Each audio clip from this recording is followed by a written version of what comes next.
In the 1940s, the U.S. military funded radar research at Stanford University to aid World War II efforts, inadvertently planting seeds for Silicon Valley.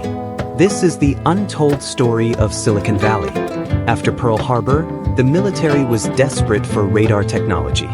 They turned to a sly Stanford professor named Fred Terman, who promised to build a secret lab in California. But there was one catch. Military contracts prioritized defense, but post-war, Terman lobbied to repurpose this tech for civilian innovation.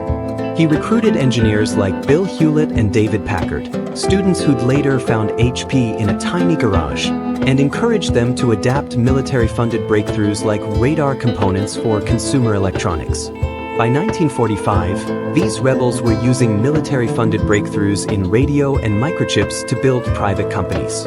The military saw civilian tech growth as strategic, funding projects like ARPANET, the Internet's precursor.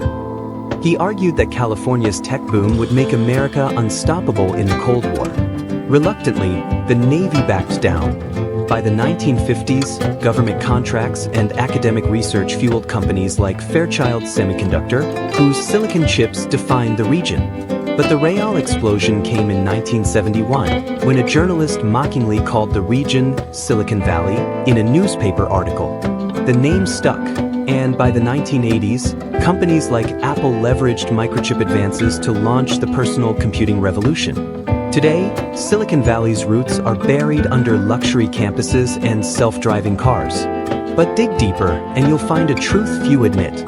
This tech hub was built on military-academic collaboration, Cold War funding, and entrepreneurs who transformed science into industry.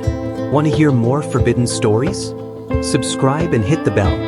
Next week, we'll expose how a pizza delivery sparked the Netflix revolution and why Blockbuster still regrets ignoring it.